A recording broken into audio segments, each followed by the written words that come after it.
தமிழ் சினிமாவில் கதாநாயகியாக புகழ்பெற ஆசைப்பட்டு பின்னாடி கவர்ச்சி வேடங்களில் களமிறங்கி ரசிகர்கள் மத்தியில் புகழ் பெற்றவங்க தான் நடிகை அனுராதா. இவங்க தன்னுடைய சமீபத்திய ஒரு நேர்காணலில் தன்னுடைய நெருங்கிய தோழியான சில்க் ஸ்மிதா பற்றின ஒரு சில விஷயங்களை பகிர்ந்திருக்காங்க.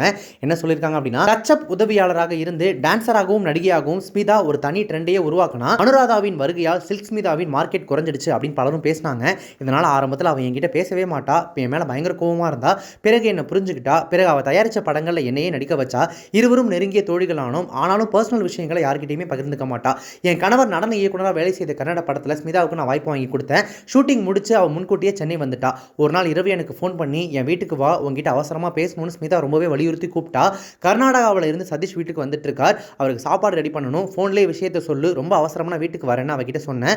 பரவாயில்லை நாளைக்கு வான்னு சொன்னான். அதனால் நானும் அமைதியாக அதை இப்படி விட்டுட்டேன். அடுத்த நாள் ஸ்மிதா தற்கொலை நியூஸ் பார்த்துட்டு அலறி அடித்து அவள் வீட்டுக்கு ஓடுனேன். அவள் உடலை நேரில் பார்த்து கதறி அழுதேன்.